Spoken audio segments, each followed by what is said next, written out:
Hi everyone, welcome and thanks for coming to the third session of this Parent University. My name is Joy Jordan. I'm the Community Engagement Coordinator for the district. If you missed the first two sessions, they are available on our website. I'm sure our speaker will explain any points that need to be understood to dig into the meat of tonight's session. I will let him give his own background. So we keep it nice and brief, but I want to give him plenty of time because if you were at any of the earlier sessions, you know he takes up just about every minute allotted to him. So we're thrilled that we were able to schedule this one third and final session this spring with educator Charles Grosstaff. Thank you, Joy. Well, good evening and welcome to the Celtics pregame show. Tonight the Celtics will have to play a very disciplined game.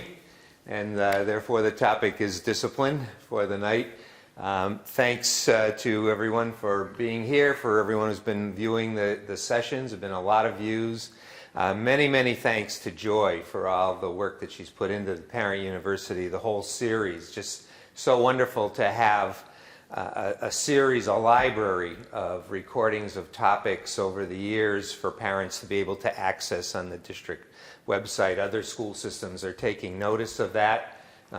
One school system was talking with me about that last week. Just thought it's a tremendous idea. So I think it's great for everyone to have these recordings to be able to go back into, refer to on a whole variety of topics. So check out the website if you haven't, just to see what's available on there, and always tune back in and pick up anything you need to review from what we're talking about. Looking out at familiar faces, have you all been to the previous sessions? Which is what I thought. So therefore, we're not going to spend a whole lot of time reviewing. We're going to try to pick up as much as we can where we left off and really do the topic good justice tonight. You've all then heard my background. Those of you at home, if this is your first session that you're looking in at, you want to look back at the first and second sessions for important background on tonight. And for my personal background, there's a lot of that on the session one presentation. So we'll go from that into the self-esteem productivity model. Very quick review. This is a one-page handout. It was out for tonight as well. The most important one page that I know in terms of its usefulness to me as a parent, a counselor, a school leader, and just in dealing with people in general. And those of you that are here tonight all have been to the previous session, so you all already have your master's degree in parenting and parent education. Tonight we're going for the doctorate, so it's a big night.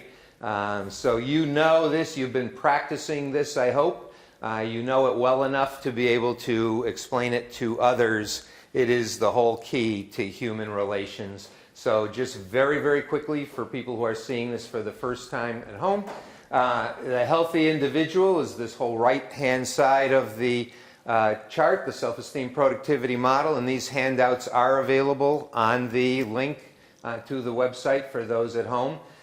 This is a definition of the healthy individual as a competent and caring human being. Competent and caring. And if that's what we want for our children, if that's what we want for everyone in the world, then we only have to worry about one big thing, and that's the self-esteem. Self-esteem, the feeling of being worthwhile, freedom from anxiety, emotional security. Because what we know from the research is this is associated with this. High self-esteem, higher we find these qualities on the right-hand side of the equation of the healthy individual.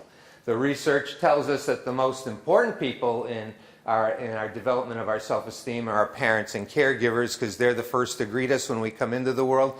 They have us for the critical initial years, the most important years of life to many, myself included in my opinion, and that the way that the parent and the relationship with the parent is perceived by the child is the key to everything.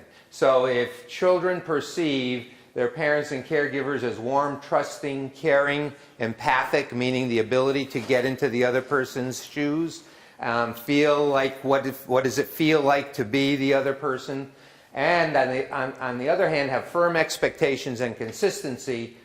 If that's what the child perceives, that is what the key is to high self-esteem, which is the key to the healthy individual. And remember, it doesn't matter how you describe yourself or anybody else describes you outside of the person whose self-esteem you're concerned about. So what you want to be really focused on is, how do we behave in ways where our children perceive those warm, caring, loving, and affectionate qualities, as well as the firmness and consistency, which is tonight on the discipline. Those are the key. So next slide, please, Joy. The key to building self-esteem, the magic triad, all this coming out of the work of Drs. John and Eunice Gilmore, the late Drs. John and Eunice Gilmore, who wrote the book Give Your Child a Future. Dr. Gilmore was the head of the counselor education department for years at Boston University, and his students were responsible for developing with him all the research on this. They developed the magic triad, hug, smile, kind words. So those of you that have been coming to the sessions now, you've been applying the hug, smile, kind word on a regular, ongoing basis to all the people you care about in your world. Focused attention, which is another word for quality time, and at the last session I talked about the important thing is the quantity of quality time.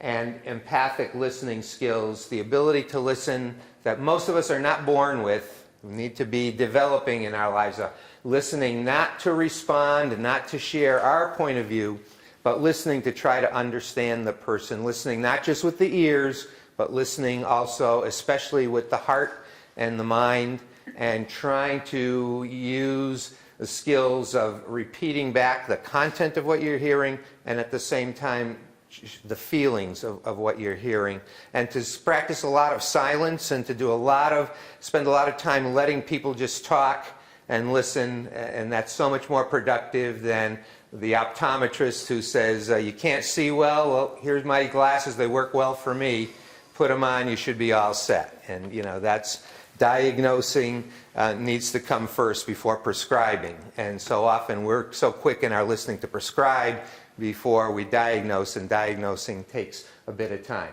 I just want to make a couple of notes of things. I always think of things afterwards to share that I didn't share when we were going through things the first time through. First of all, on the hug, the smile, the kind word, we talked about, and under the kind word, the most powerful of the kind words is the written word. Not long, lengthy letters, but short little notes. Email and texting has probably made that a lot easier, but the written word is probably still the most powerful because it requires the most time and effort to actually pull out a note paper and sit down and write it out. And it doesn't have to be long things, just like the example I gave last session, my daughter's note, "Dear Dad, thank you for making popcorn last night," an accomplishment. "You made the kitchen smell like a movie theater," an accomplishment. "You're great," strong statement of worth. "Love and lots of kisses, Mary Ellen," which she wrote to me at age 7, and I still had and showed you last session. Short as that. Just those 3 elements, really powerful for sharing something positive. Not, as I said last time, careful sharing something negative or corrective, because you don't have the 93% of the message, which is the tone of voice and body language that communicates a message. So you have to be very careful in your written messaging when it's matters of correction or things that you're not pleased with, things that could be better, or whatever. I shared with you the power of birthday cards, yeah? And I talked about the habit of giving each student a birthday card and delivering it and getting them to get applause, so applause being another part of all of this. Well, what came to me was, my last, I had a birthday card for years to every student, and in the summer mailed them to the students for their birthday, and we always applauded them at every monthly assembly, and then learned how important it was that all the summer birthdays were applauded in June, so that every kid got applauded by the entire school and at least once a year in that way. When I was retiring, my last faculty meeting, and I shared with you how much I dreaded faculty meetings, but last faculty meeting was sort of a celebration. And staff had some presentations for me, and one of the presentations was they said to me, "Charlie, for years now we've watched you give every kid in our school a birthday card. You have never given a birthday card to any of us." So we are presenting you with a list of our birthdays, and we would like you to use this list. And so for years and years and years now, the people who are on that list have received a birthday card from me. And it must be just as powerful as some of the examples that I shared with you about students' comments, because I've run into people who've met me for the first time and know somebody who was on my staff, and they would say, "Oh, you're that great principal that still gives all of his teachers a birthday card, even though you're retired." Like, that's a big deal. And like, so I know that they must share that with other people, that they, get this card. So I only share that with you to just show you the power of the smallest things to have such a strong impact on making someone feel worthwhile and increasing their sense of worth, which is so critical. So that's an additional note on that. I also should have noted that, like, when you have a job that's a really busy job and have long hours, and you may not be able to be home and really have time to see each of your kids on a daily basis, you should try to call in and talk with them on the phone, each child, just a little bit of time to check in. And you can also write notes in the morning. I had a very, very busy schedule, about a 60-hour work week usually, and a lot of night meetings, and would get up extra early just to write some short notes to each family member before I left the house, because it might be a day that I might not be able to make a direct connection with them. I used to love at lunchtime, lunch duty, watching the kids open their lunch boxes and pulling out a smiley note card that mom or dad had tucked into the box, or just a little note, good luck on the math test today, or we're thinking of you, and you'd see the other kids kind of looking at that, and you could kind of see the reaction they were having, an envious type of reaction. So just powerful little notes to keep in touch with your children and stay connected. If you're going to be away on a business trip, you write out little notes in advance, give them to whoever's going to be caretaker for your children, ask them to tuck this under a pillow at night, or leave this out on a placemat in the morning for me. Would you, some way of a daily connection, but there's something in that tangible written piece that's, of paper that's so powerful and doesn't require a lot of words. And focus the attention. One of the things I didn't talk about was the importance of family dinner time. Kind of something that I hear we're kind of losing touch with in our world today. A very powerful time for the family to just informally be together and to really just talk and listen to each other and get comfortable talking and listening to each other. In the book Boy Crisis, Warren Farrell makes a big deal about this is how you really teach your children, is a family dinner time. And he's got a whole appendix in the book with rules and guidelines for guiding you through family dinner time, and talking about why that's just an important avenue and channel. And I wish, and we'll talk more about this later tonight when we get to family counsel and family management and organizing the family to minimize anxiety and build self-esteem. I didn't even have to do the section on focused attention at all if I had just brought a recording of Harry Chapin's song, Cats in a Cradle, if you're familiar with that song. That could be the most important song in psychology and parent education that was ever written and recorded. If you haven't heard it, download it, play it. A good song to just play every day, or at least once a week, as a reminder. I could relate to it a lot because when my dad ran a business, didn't have a lot of time. And it was always, we'll get to it. And then when Dad was ready to get to it, I was just like him. We didn't connect as well as we could have from what you heard in the last session. So those are just some thoughts on building self-esteem, preserving self-esteem. The whole key is the avoidance of criticism. Remember, criticism, psychologists tell us, are anywhere from 3 to 5 times more powerful, any critical remark, than a positive remark. So it's not just, I can put you down today and I'll do something positive tomorrow morning and we'll be even and we'll make up for it. So, you got to do 3 to 5 positives to make up for every negative that you deliver. Or like in the book, I Am Lovable and Capable, I lack, competent and caring theme.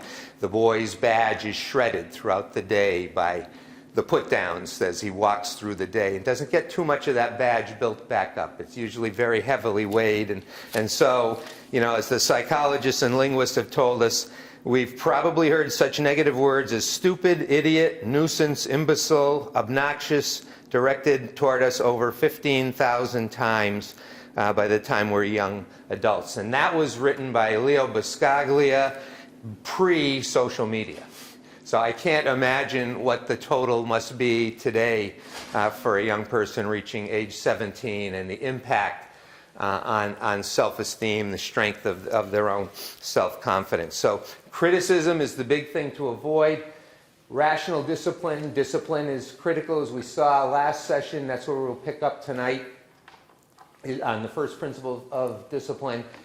Oftentimes the criticism comes in because we love someone so much, and it's in the process of trying to discipline them to be a certain way, be ready to get out there, be ready for life, be ready to get along with other people, be ready to take responsibility.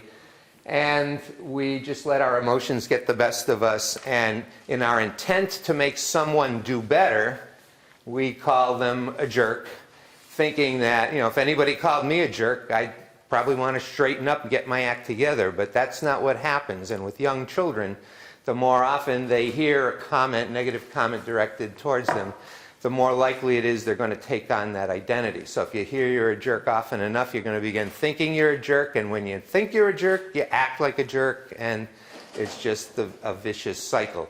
So we deal with discipline not to build self-esteem, but we deal with ideas and thoughts, strategies for discipline that will preserve self-esteem. In other words, not tear it down any further. And remember the two big questions when you're never sure how to handle a situation, or did I handle that situation the right way? Did I handle that situation the best way as I could as a parent or as a teacher? How did my actions affect my child's self-esteem? That's what you want to ask yourself. And put yourself in the child's place. How would it feel to be my child? Use your empathy and use those questions as your guide in relating to your kids, or as your guide into how am I going to handle this situation of concern to me. And the big thing is, what's my child going through? How would I want it handled for myself if I were my child? What would be the best way to deal with it? So often, my father used to like loud, long, nagging lectures. And my father, I'm convinced, absolutely loved me with all his heart and would have given his life for me. He's the smartest man I ever knew, and I've gotten so many positive qualities from him. But he was weak in a lot of these skills, as was my mom. My dad liked to resort to the lecture approach, 20 minutes, 30 minutes, loud, over and over. I guess you've noticed I picked some of that up from him. But I would stand there. I actually learned how to, without moving, I could close my ears and shut down the volume. I can still do that today, but I don't have to do it so often, so I'm losing that skill. But I was pretty good at just shutting that all down. And all my brain was saying was, could you just give me a penalty? I know I messed up. I know what I did wrong. I'm not going to try to do it again.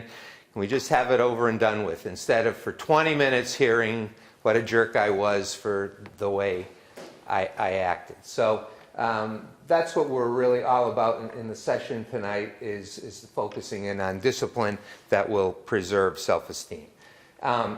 You've already got the basics down, all of you that have been coming to the sessions, because if you have the building self-esteem part down really, really strong, and you're avoiding criticism, then you've pretty much won more than half the battle, because your disciplinary interactions with your kids are going to be less severe, they're going to be less frequent, easier to deal with, they're going to be laid on a base of your child feeling secure in your love.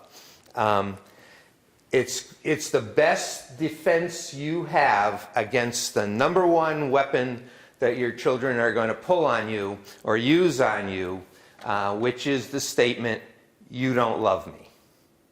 That's the number one tool in the toolkit of of most children. You don't love me. That's the key to getting what I want. That's the key to testing how strong you care about me. And it's easy for me to talk to parents as a counselor, or as a teacher, a school leader, a speaker, but when it's my own child says that to me, my heart is kind of crushed. And so that's a very, very powerful tool. So what you need to be able to say is, oh no, you're not pulling that game on me. I absolutely do love you, and you know it.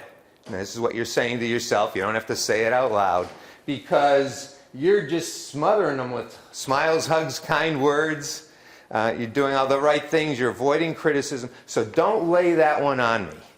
Okay? That isn't going to work on me. You don't love me. I know what you're doing. You're trying to test out to see if you can move me, but that isn't going to work. Remember, you want to be the most important person in a child's world. Child wants to mean the most to the one who means the most to him or her. Any person wants to mean the most to the one who means the most to him or her. And the person who means the most to an human being is the person who gives them the strongest sense of self-worth and appreciation. So that's the strongest tool for everything you've got going in your toolbox. When we talk about discipline, it's also important to remember that there's a couple ways you can discipline. One is by influence, and the other is by control. Influence is much more important and much more powerful in the long run, because the ultimate goal is how the child's going to act when you're not there, or how that child's going to act someday when they leave home. And when you're not there, or they've left time for them to leave home, now control is over, power is over. Actually, as your kids get older, you begin to realize, and taller and bigger, that you have less and less power and control than you have in those earliest years. Influence becomes the key, and that's based on relationship. And again, that's based on how are you the most important person in your child's world? If so, then what you think is going to be important to that child, what your values are going to be important to that child. So now you are actually disciplining by personal power rather than what they call positional power. It's kind of like when we, in a work setting, it's one thing to see how everybody's working when the boss is there on scene. The key is when the boss is away on a business trip. What's going on? Is it the same thing going on in that work setting or not? We had a situation in one of my schools. One of the superintendents was very, very clear about what he expected to be going on in the classroom, and he was absolutely right. But the teachers, I realized, developed a code. And when the superintendent came into the building, the code passed around. I would see desks moving around into different positions to the type that matched the style of teaching style that the superintendent thought was the best for learning, which he was right. Nobody was at their computer reading email when they were supposed to be teaching lessons. A lot of things happened different when the code was on, and it tells you what happens when the boss wasn't there versus what happens when the boss is there. And my job then, of course, was to make sure that every day was the way it would be as if the boss were there, because he was right in what we were looking for, and he set the example by coming in and directly observing for that, and then always debriefing with the principal on exactly what he saw and what we were to be lauded for and what we need to be focusing more on and paying attention to. But that's influence versus control. And you really have it when your people don't need the boss around. And you're influenced by that. Have you ever said some things you would never do because you say to yourself, boy, if my father, who's no longer alive, if he ever knew I did that, I'd be so embarrassed. I'd be so mortified. Or wouldn't mom be proud if she could see this now? Many people are still the most important person in their children's lives after they've left this earth because of the influence that they've had throughout the early parts of life. So that's the thing to strive for. That's one of the big, big messages to try to leave you with, is just work at being the most important person, and that was everything in the Magic Triad. One's sense of value and worth, self-esteem, is the most precious, but also the most fragile component of the personality. So on the one hand, it's the most important thing we have as human beings. On the other hand, it's one of the most easily broken and crushed. So tonight's presentation will talk about general principles for discipline that preserve a child's self-esteem. And you'll learn practical strategies for James Dobson. I love the phrase, shaping the will without breaking the spirit. Okay? So what I've done is, rather than take a look at all different specific types of disciplinary situations, put together some principles that apply to all, that can be applied to all situations. And remember, just a quick review, and to take it one step further, one big thing is to avoid extremes in discipline. And the extremes are, on the one hand, and it was big in my parents' day, the authoritarian mode of running the family and of disciplining. And basically, the authoritarian mode is, I am the parent, do this, no explanation, no questions, do it or else. And that's the way we operated, because I'm the father, I'm the mother, I said it, you do it. That extreme tends to lead to rebellion later in life, or it tends to lead to a very dependent person, adult, because that parent is making all the decisions, calling all the shots, and not explaining the reason behind all the expectations that they're laying out. And so the child never learns all the rationale and reasoning behind why we have rules and why these rules apply and why they're good and what's good about them. So become very dependent. I can't really function without my parents because they've told me what to do all my life. Shut up and do it. And it really is not the best outcome. Then there's the permissive mode. And the permissive is where the child is allowed to do anything, any requests, demands of the child are weakly given into. And as we said last session, that's the child who grows up to be the person that everyone hates their guts, because because the rules apply to everyone but not to me. I'm privileged and I want it this way and I need to have it this way. And I've always had it this way. Anything that I've asked, I've always gotten. It's always worked my way. People have always caved into me. So, you know, why would anyone not cave into me now? Whether it's school personnel or whether it's out in the world, in society. Even when they face a judge or face law enforcement. The ideal style of parenting, many psychologists call it democratic. I don't. I don't think that's a good name for it. I call it authoritative. Family life is not a democracy.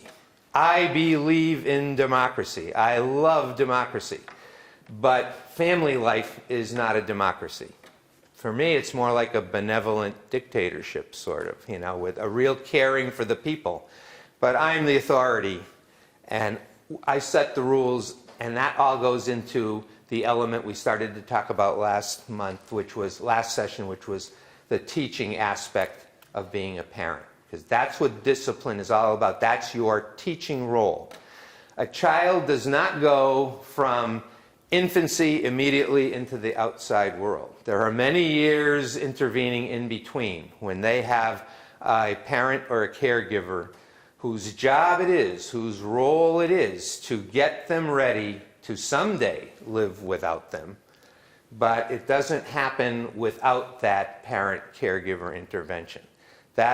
You take the responsibility to have a child, then you need to take on the responsibility to be that child's primary teacher and set the whole tone for life along that way. So I call it authoritative, meaning parents have authority. They're given authority because we're older, we're wiser, we've been there, we've lived it. We know what makes it in the world. We know what gets you in trouble in the world. The child doesn't know that. The child has to be taught and learn that through the parents. So try to aim for that style. And tonight we'll talk about behaviors you can use in family management to take on an authoritative style. Principle, it's number one. We talked about, if you don't get number one, then the rest of the night is a waste, because And this is probably the thing that parents need the most support on. They need somebody with quote-unquote expert power to come in and say, yeah, this is really the way it is, because the way our society is and the way psychology has gone, there's a lot of uncertainty in this area. But discipline is something you do for a child, not something you do to him or her. As explained last session, there is no high self-esteem without discipline. The research, the classic research of Stanley Coopersmith, the big name in self-esteem research, whose research and studied the young adults and found that the ones with the highest level of self-esteem were raised in the strictest environments, in the environments that called for the highest level of accountability.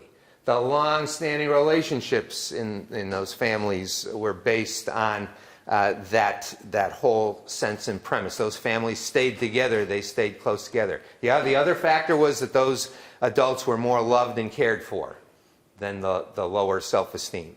But they were raised in the strictest environments. And so you need to accept the fact that discipline is something to be excited about, actually. Even though most parents will say, you know, that's the only part about parenting, that if I never had to discipline my kids, or teacher would say, boy, if the kids just did everything right, best job in the world. Our administrators, the same thing.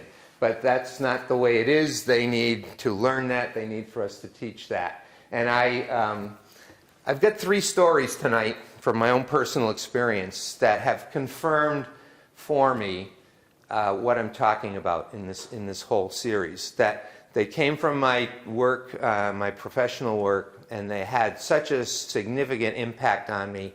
And they're stories that I feel I need to tell other people, because they're the kind of stories that give people the strength to follow through on what we're talking about here. And let me say, first of all, that children want and need limits. And I talked last session the example of, you know, we all benefit from limits because they provide safety. Cross the Grand Canyon. You're going to cross it on a bridge 3 feet wide with no handrails, the deepest gorge. You may not ever take the first step. It'd be too paralyzing. It'd be too scary, too fearful. But you have a bridge built out of concrete with 8-foot tall concrete walls on either side, 3 feet of concrete thick, and you can walk across that gorge of the Grand Canyon all day, because you know, unless you intentionally scale that 8-foot wall and throw yourself over, you have nothing to worry about. You're going to make it back and forth. So kids know this. Now, the problem with kids is they don't act like it. They don't act like they like limits, right? In fact, they act just the opposite. They make you believe like, wow, this is the worst thing. This is the last thing I want. This is the last thing I want from you. This is the last thing I need from you as a parent, a teacher, whatever, is to impose these limits on. And they have to test the limits. So see, it's not that you're being a bad parent and you're being a bad person. It's just that even the best of kids have to test the limits. And you know what they're testing? They're testing to make sure they're secure. They're testing to see if you really care enough to follow through and mean what you say. It's like in the old days, before we had all these highfalutin security systems on buildings. Back when I was a kid, the police on the night shift, they used to ride around in the cruiser and stop at all the businesses in town and get out of the cruiser and go up and check the locks on the doors. Now, they hoped that those doors were locked.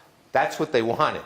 But they had to test it to make sure, so they could be secure on their watch, on their patrol for the night. That's the way to look at kids. They're testing limits to see if the limits are secure. I had a situation my first year teaching, rookie teacher, didn't have a lot of teaching background, had teaching certification, student taught high school psychology in Worcester City High School, but took this job, as I shared with you, recruited to take a job as teacher, of middle school students with severe behavioral and emotional challenges. They were the students from the 5 towns of the regional school district who no longer were in their schools. They were sent to my substantially separate classroom because they couldn't manage being in a classroom without disrupting that classroom, sometimes in very dramatic ways. And I was recruited into taking that job. More about that later. While I'm in that job, now I'm a district teacher teaching in my district program in one of the middle schools, junior high school at the time of the district, and I'm taking my regular turn at everything. So my first time in my whole life, I'm going to take my turn at running the regular school detention hall. Now I'm a little bit nervous about this because I'm a green behind the ears rookie. And I'm going to go into detention. I'm saying now, none of those kids there know me because they don't usually see me out too much in the school day. I don't know any of them. I do know that I'm going to be just like a substitute teacher going in on the very first time. You know, and these are kids that are already in detention hall for some type of an issue. And they're going to test me out and they're going to challenge me. So I'm saying to myself, I've got to have a game plan, which is we're going to get to later tonight, is I've got to have some kind of an action plan to be ready. So, just in case, you know, and I'm going to run it just like I learned the hard way to run my classroom. And that is I'm going to explain all the rules up front and all the expectations and the consequences. We're going to talk a lot about that tonight. That's the key. So anyway, I go in, I've kind of got my game plan, introduce myself, tell people to take their seats, lay out the rules of what I expect for detention hall, and then I throw out a consequence, because I know you have to have a consequence. That's going to be principle number 4 tonight. And so I throw out this consequence that if you violate any of those rules, I'm just going to call your name, and you're going to owe me writing some statement. It was just like old school grammar school that I picked up, some statement 5 or 10 times for an infraction. Then I thought, okay, let's go right from the get-go. Now this is going to last for an hour. One kid, one boy in the back of the room starts doing his thing, starts testing it out, showing off for the whole detention. Fortunately, nobody else was following him. So I start, you know, everything I learned from teaching my class, you know, keep your calm, be composed on the outside. Now, you know, you have to win this battle, because if you leave this D hall today, every D hall you ever monitor in the future, you're going to be Mr. Gruska, easy target. We're going to have some fun with him. You're establishing your reputation. So this kid starts and I don't even remember his name. I don't remember what he looks like, but I start telling him, okay, you owe me 10. He keeps going, you owe me 20. I'm trying to stay calm. He won't stop. This thing is going on and on. This was one of the worst hours of my teaching career, I am drenched with perspiration because I'm on the surface trying to be Mr. Cool in front of this group of kids in control of the class.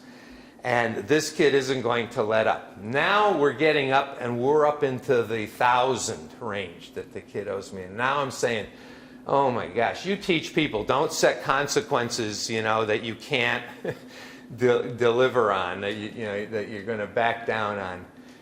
But you did it, and so yeah, you got to stick with it. Well, by the end of it, he owed me something like 2,500 lines of something. And he's walking out of detention. He gets his final shot. He walks right up to me at the desk in front of the other students and says, I ain't doing this. I just reminded, I said, you owe me 2,500 or whatever the figure is. I ain't doing this. My father ain't going to make me. I go home. I don't sleep all night. One of those nights, my wife's watching me in cold sweats that I've described. I'm this rookie teacher. The principal's going to get a call from this father in the morning. What kind of a teacher do you have there giving out this kind of a consequence that's so unbelievable? He's going to look at me as a great veteran principal, and he's going to question me. I'm going to be so embarrassed of why I didn't know enough or why did I give this consequence that seemed impossible to me was going to be done or whatever. Toss and turn all night, go off to work. I'm in my classroom early as I usually am. Working at my desk, knock comes on the door, and there's a boy standing at my door. He's got a pile in front of him of papers this thick. I knew what they were. And my heart immediately says, oh my gosh, he did this? Comes up to me, he said, he hands me the papers. I look at them, they're all there. I said, I thought you said your dad wasn't going to make you do this. And he looked at me and he said, he did. So I explained to him, I said, well, now you know so-and-so, when you're in Mr. Gruska's detention hall, and I set the rules, I set the consequences, I always mean what I say. You'll always be able to count on me 100%. So if I have detention hall again, I hope you're never in again. But if you are, know that whatever I set, it's going to happen. You make the decision. It's not going to be me putting it on you. You're going to put it on yourself. It's a whole responsibility approach. I've always said to people, I never penalized any students that I had as a principal. They always penalized themselves because they knew the rules, they knew the consequences. My job was just to make sure that they were administered and handed out properly. So anyway, he nods his head and he's walking out of the room. Now here's why I tell you the story, because here was a lesson that carried me through all of my parenting. I was just a new parent at the time, and it carried me through in my parenting, through my teaching. Halfway out the classroom, he turns around and he looks at me and he says, Mr. Gruska, what does a person have to do to get into your class? I'm teaching this class that the rest of the faculty sees me in the parking lot saying, I wouldn't want your job for all the money in the world. God bless you, God love you. Must have, a certain aura or view out in the school world, and this kid wants to be in my class. I knew from that day on that everything that I was taught about kids needing limits, craving limits, desiring strong adults to hold the reins in on them was true. That one incident, I almost feel like I was born to have that incident to come out and tell other people. And I tell that to you so that when your kids are pushing the limits and testing the limits, you'll be convinced how important those limits are and how important it is that you stay and remain firm with them. Principle 2, good discipline teaches. It doesn't merely punish, it preserves self-esteem. We never punish. Punishment is a part of the discipline process, but it's not the key. The discipline process is a teaching process. Disciple is a follower of a teacher. We talk about academic disciplines in school. It's a whole teaching model. The punishment is only one part of a model, but it just plays a role in teaching the lesson. So we never punish for something that we didn't teach first. The first time around, you don't administer a punishment, you teach. And you say, okay, I've seen this, we haven't talked about this before, we haven't dealt with this before, so let's talk about it now. Here's what the rule is, here's why we have that rule, here's why that behavior is dangerous, here's why this other behavior is a better way to do things. And by the way, it can't happen again. If it does, then you choose to take whatever consequence we set up. So it's like I said last time, if we knew that you punish before you teach, then we'd line all the kids up at the front door in the morning, give them some kind of punishment at the front door, and then send them off to class to learn. But we don't do that because the principle is you teach first. So, and what's really interesting was I thought that I put together a discipline system when my first school as a principal, because that was the issue at that school. It needed to be brought under control. We worked day and night thinking about every kind of situation, and do we have everything covered? And no matter how much we did that, kids always came up with something new that we never thought of before. And I might be really furious inside, and then I'd be laughing and say, boy, they're really clever. These guys, these 7th and 8th graders, they got tremendous creative minds when it comes to getting around this stuff. So I would have to go out and I would say, we don't have a rule about this, but we've been having a behavior going on now in school that's problematic, and here's why it's problematic. Here's the issues it causes. Here's the expense it causes. So we're going to have a rule now, and we're going to have consequences about it. And from that point on, if you're violating that rule, then you're going to take the consequences. But the initial perpetrators, they just were part of, letting us know that there was something we never thought about before, and we need to teach everybody about it. Keep priorities in order. Personal care issues are always less important than personal safety, schoolwork, and the safety, rights, and property of others. Joy, if we could have the next slide just for a second, or maybe two, yeah, that slide. Okay, remember this chart from last time. You could put, there are 4 main categories of child training: personal care, safety and health, schoolwork, rights, safety, and property of others. And we can make whole long lists under each of these categories. But what I asked you to do last time is prioritize, because you can't tie yourself up in disciplining every single thing, every single area. And so focus on columns 2, 3, and 4, because they are the priorities. Personal care becomes a lower priority when it's a matter of either or, one or the other. And by that I say take anything that falls in the personal care category and put it up against any one thing in one of the other 3 categories, and then ask yourself, if I could only deal with one of the 2, which one would I deal with? Which one's more important to deal with? I absolutely hate that my child shaved his head. I can't stand that he did that. And he's also stole from my neighbor. I got 2 problems here. I can only solve one. I can either have my child be honest and not a thief, or I can have my child have my haircut that I would be happy with and be stealing from other people. Which one am I going to choose? It's a no-brainer. My child is not doing their schoolwork. My child doesn't do his assignments. My child's not preparing for a test. My child's not even going to school. But my child has this messy room that the bed's not made when he leaves the house in the morning. The clothes are all over the place. The dirty clothes aren't in the hamper. I can only do one of the 2 things. I can either have a student who's meeting his school responsibilities, a child who's meeting his school responsibilities, or I can have a clean room at home. Which one would I choose? Again, for most of us, a no-brainer. My child is imbibing in alcohol in the 7th grade. My child wears clothing with a color style that I abhor. I want my child to dress and look a certain way going off to school. But my child is imbibing in alcohol. And I can only deal with one of the 2. Do I want my child dressed in paisley and sober? Or do I want my child involved in drugs and dressing in a way that's uncomfortable to me? So this chart is just meant to help you, and you can flesh out the chart and all the things that you worry about and are concerned about your children.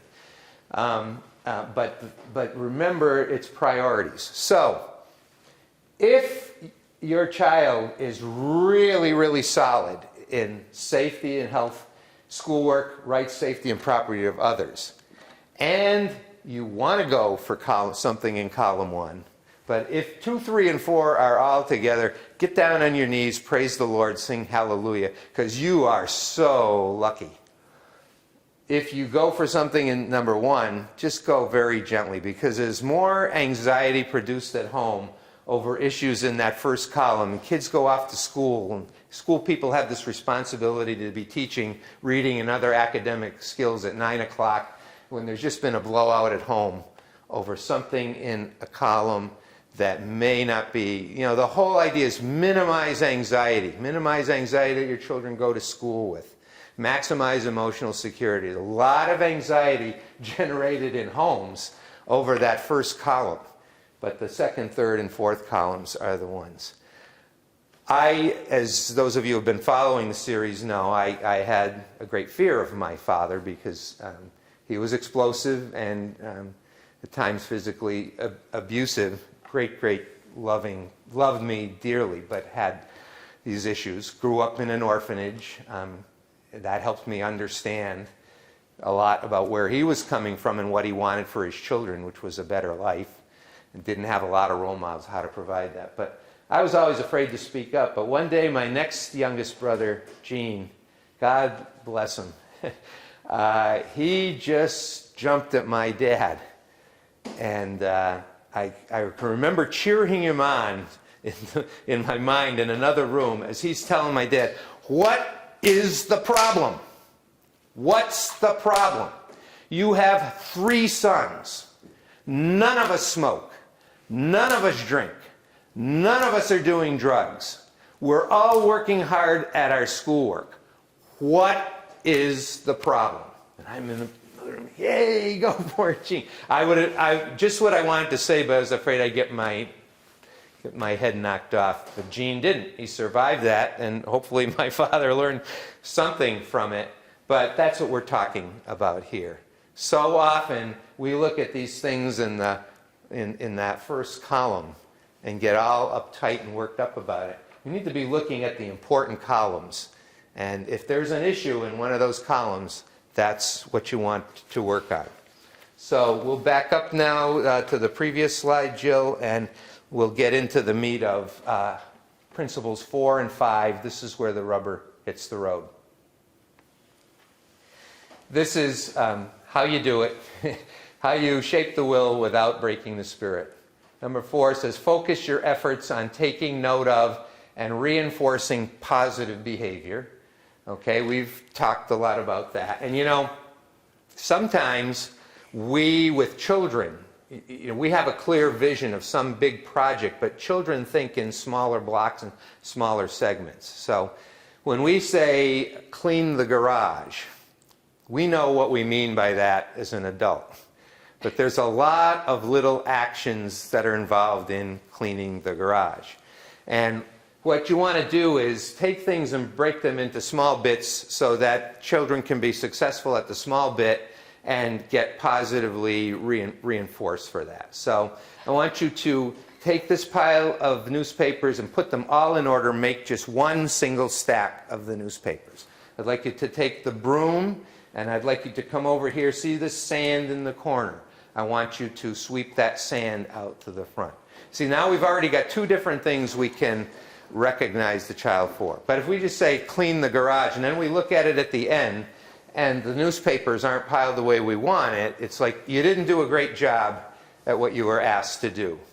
And that defeats the purpose. So be looking for positive behaviors and reinforcing that. But like I said, no matter how much you do that, kids are going to test the limits, kids are going to break the limits. So when you need to enforce limits, here it is. Use action to get action, not anger or words. And by words I mean nagging or sermons, okay? Use action to get action. Say it to yourself. Use action to get action. That's a principle to walk away from. And then we're going to talk about being consistent, because that's important for minimizing anxiety. And we're going to talk about putting rules and consequences in writing in advance when you can think rationally. So that's what we're going to spend some time now on, and we're going to talk about using a vehicle called Family Council to do that. A scary concept when I first heard it, but we'll walk you through it. So what do we mean by using action to get action? Again, I want to read some passages that will say it better than I can, or really hit the nail on the head. First of all, reading from James Dobson's book, Hide or Seek, How to Build Self-Esteem in Your Child. You will not damage your child emotionally if you follow this philosophy. 1, establish the boundaries in advance. Tell the child before he breaks the rule just what the rule is. Make sure he knows what you expect and why. There should be no ex post facto guilt. 2, when he defiantly challenges your authority by disobeying your instructions, then he will expect you to act. Don't disappoint him. Don't disappoint him.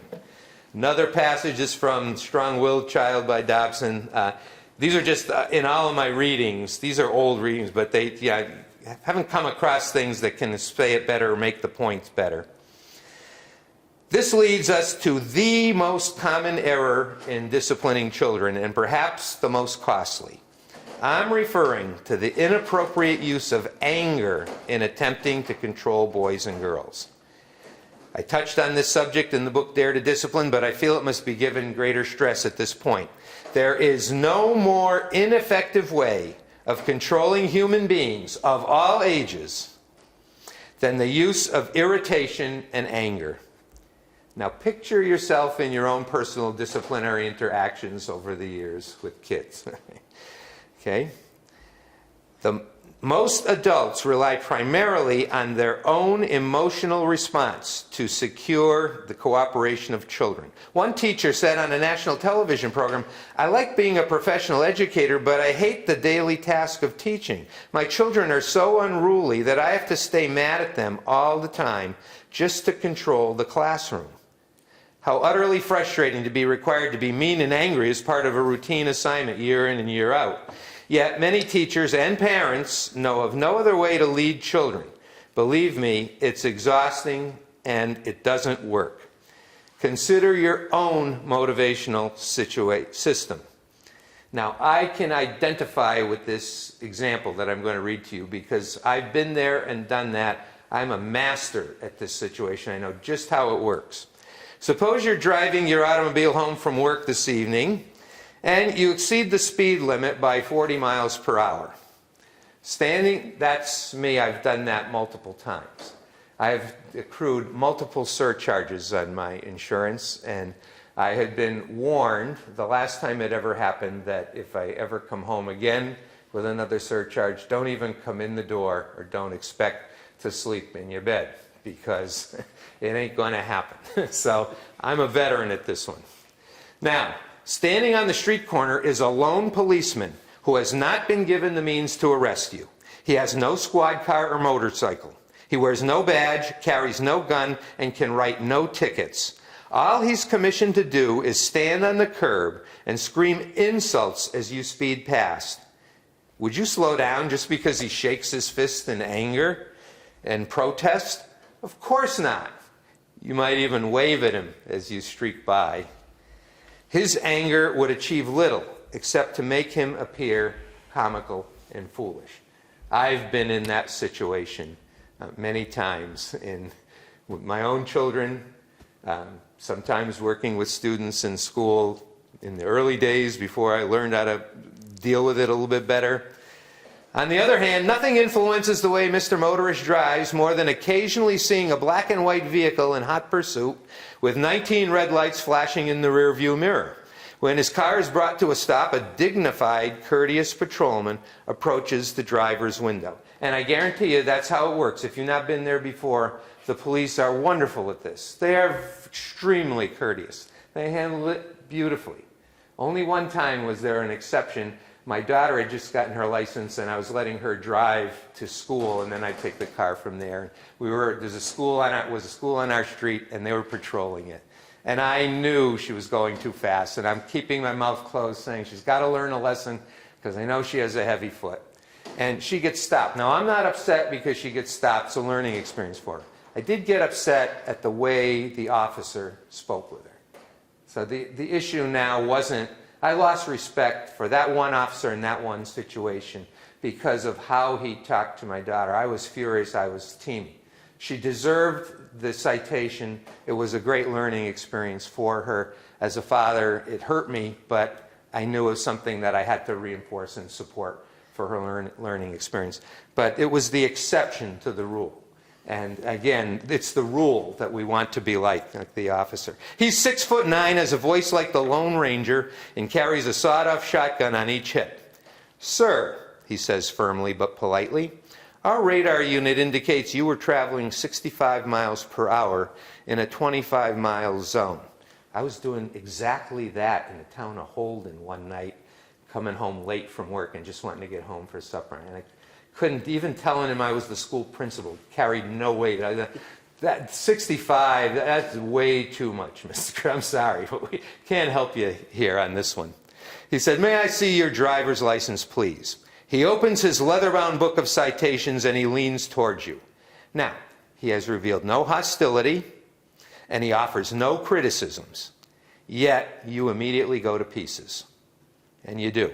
I'm like this when it happens. Glad it hasn't happened in a long time. You fumble nervously to locate the small document in your wallet, the one with the horrible Polaroid picture. Why are your hands moist and your mouth dry? Why is your heart thumping in your throat? because the course of action that John Law is about to take is notoriously unpleasant. Alas, it is his action which dramatically affects your future driving habits.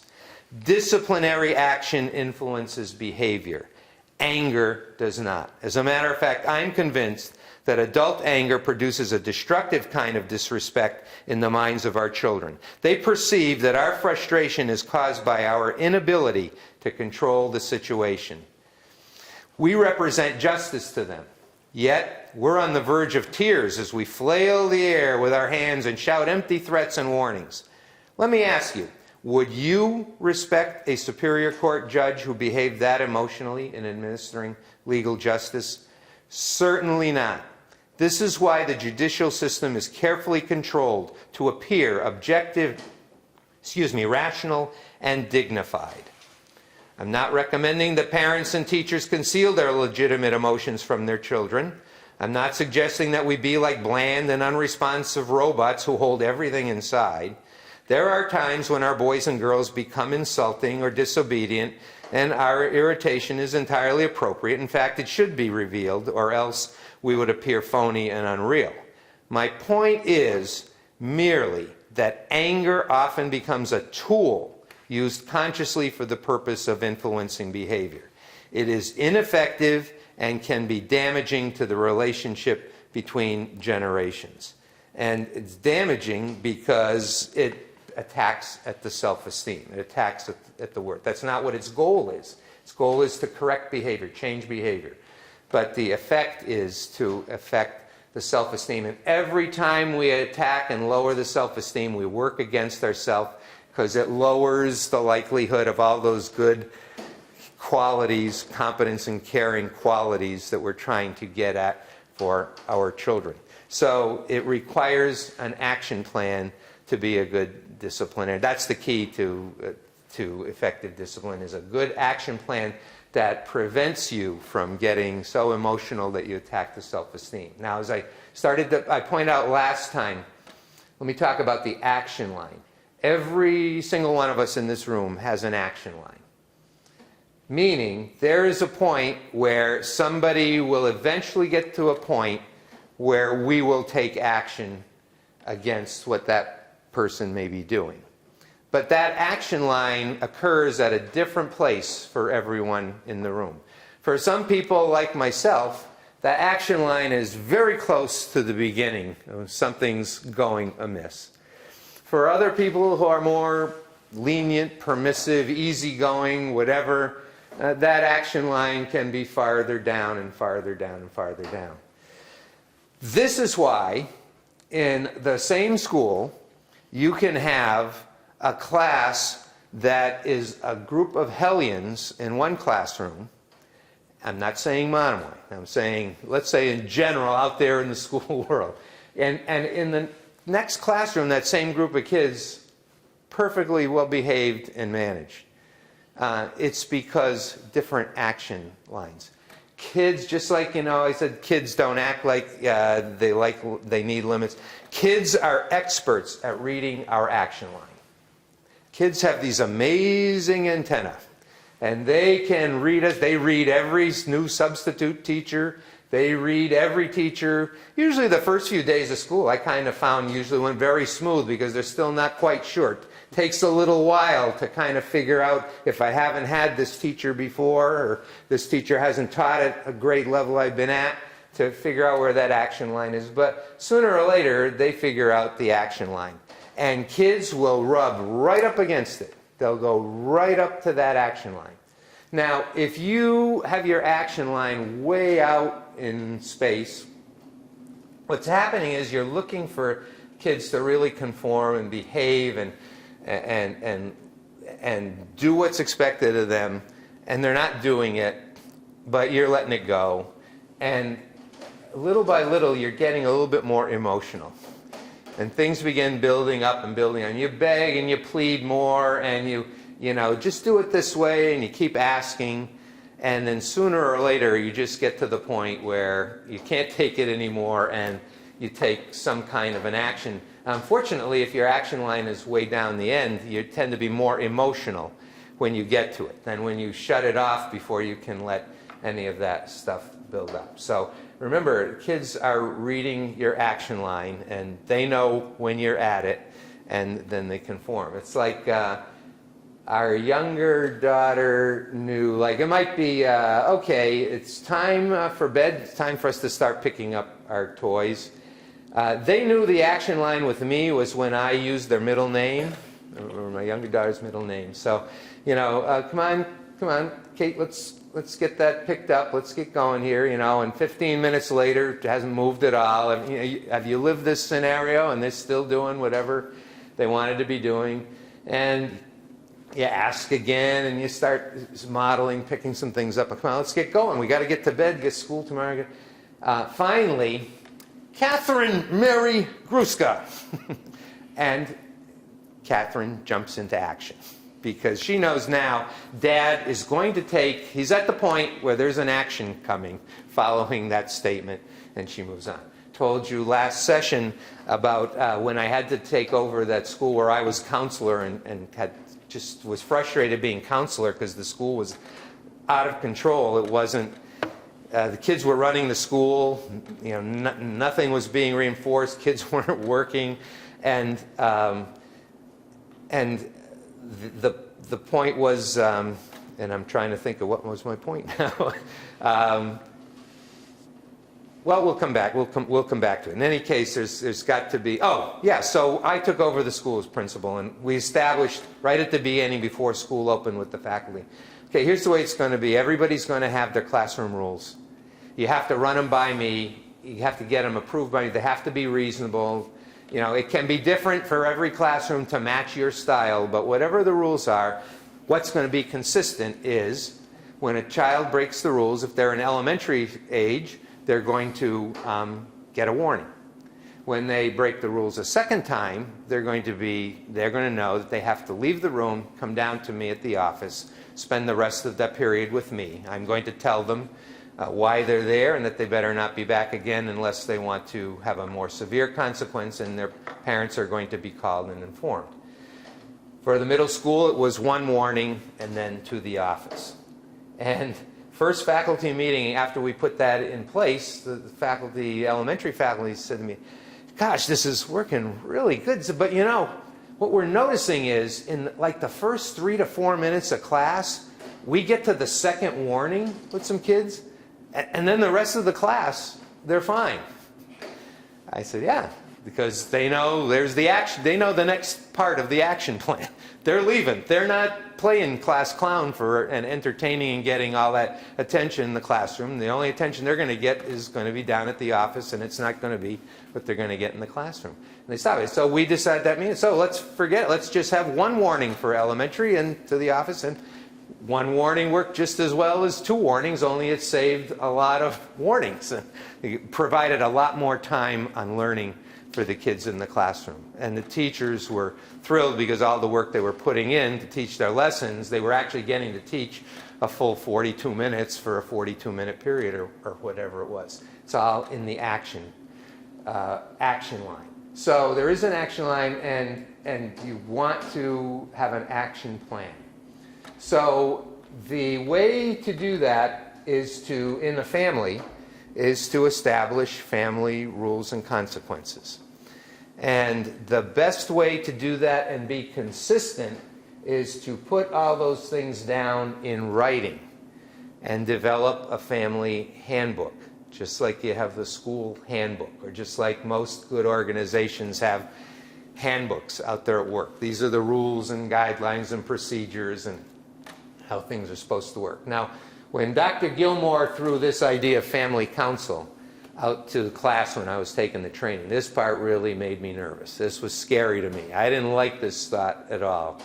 And I was thinking too much. When we're talking about democracy here, we're going to put everything to a vote at family council. Wait a minute. Can the kids outvote the parents or whatever? And I have to tell you, it was the hardest concept in the whole 20-hour course for parents, for me personally, to implement in my family. And I think it is for most people when I throw it out. But it is very, very helpful. And we're going to talk about it in terms of establishing family rules, but there are a couple of more reasons where it's very helpful in reducing anxiety that takes place in home. And we kind of want to minimizing the anxiety, maximizing the channels for learning that kids go off to school with.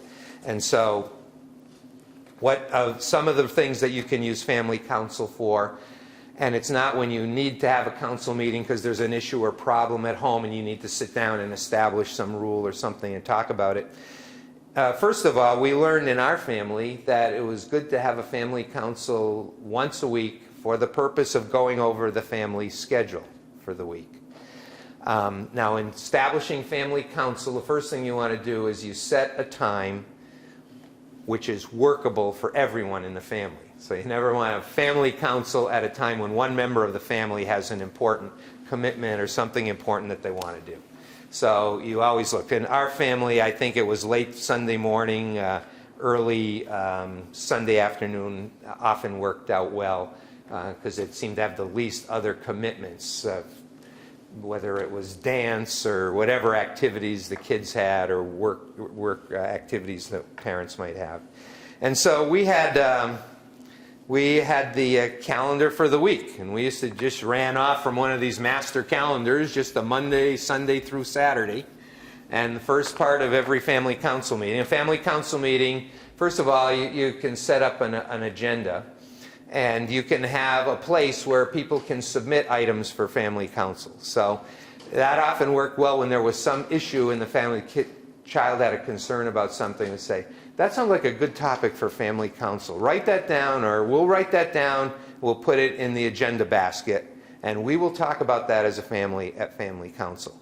One good rule is never try to deal with a problem when you're in the middle of a problem.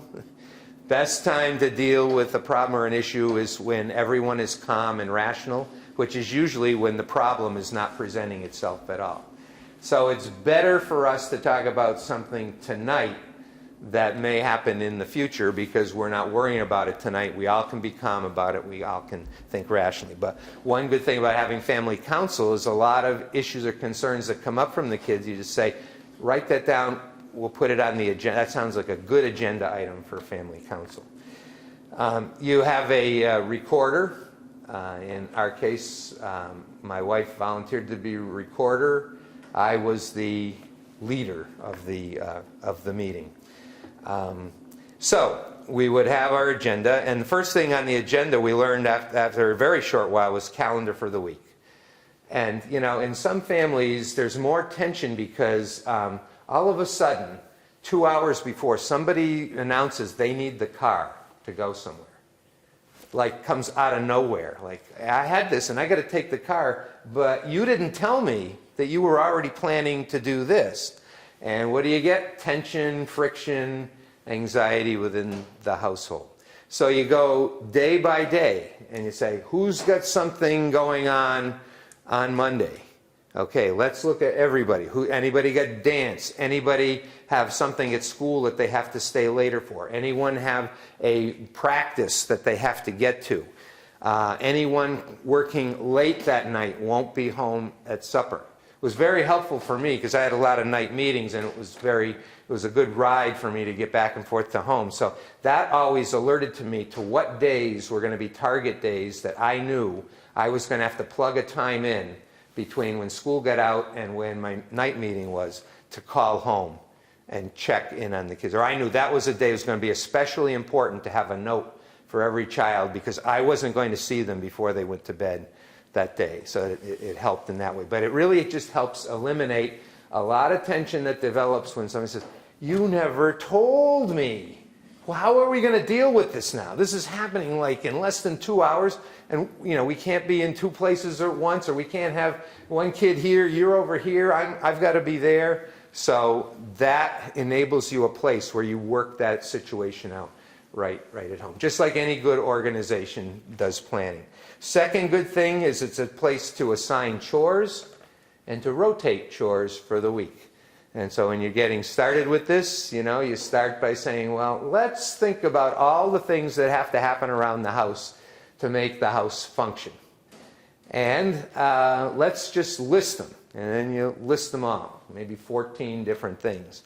And then you start listing, well, who's been doing these things up to now? Now, when we started family counseling in my family, our youngest daughter was 5, was just about right for that, and our older daughter was 8. I know that because I have all the agendas from our family council meetings going back. And we did this over a period of 6 years, we calculated today. Yep. And they're all right here in my folder. So you get this list, and all of a sudden it looks like, well, we got 14 things. We got mom down for 9, dad down for 3, and kids down for 1 apiece, or maybe 2 for one kid, 1 for another. And you just say, just doesn't seem fair that some people, you know, have to do all of this and others don't. So we need to kind of get people to take, you're ready to start taking some of these chores on. And isn't it a shame? It's just not right. It's just not, there's something not fair about the fact that one person in the family gets stuck with having to clean the bathrooms every week, week in and week out, year after year. Something just doesn't seem fair about that. And this is how you go about, you know, we look at the chore, are there some chores that the kids can pick up? And they can volunteer for that, which is part of the democracy of working their way into the decision making, and sometimes that makes them feel better about it. Or they can be assigned that, because remember, it's not a democracy, it's a benevolent dictatorship, and it's time to start doing some of these things. And then every week we would look at, you know, trying to rotate. Or there's certain things you could bargain for. For some reason, I really hated making school lunches. And so I would trade that off with whoever was assigned to ironing for the week. And I would say, I will iron my shirts for anybody who will make the school lunches. I'd be a happy trade-off, but at least both are getting covered, and they're getting covered in a fair way by somebody who wants it. So another helpful area. So those two things were just standard agenda items on the family council. Then the reason we started family council, though, was to develop some rules for the family that we should live by.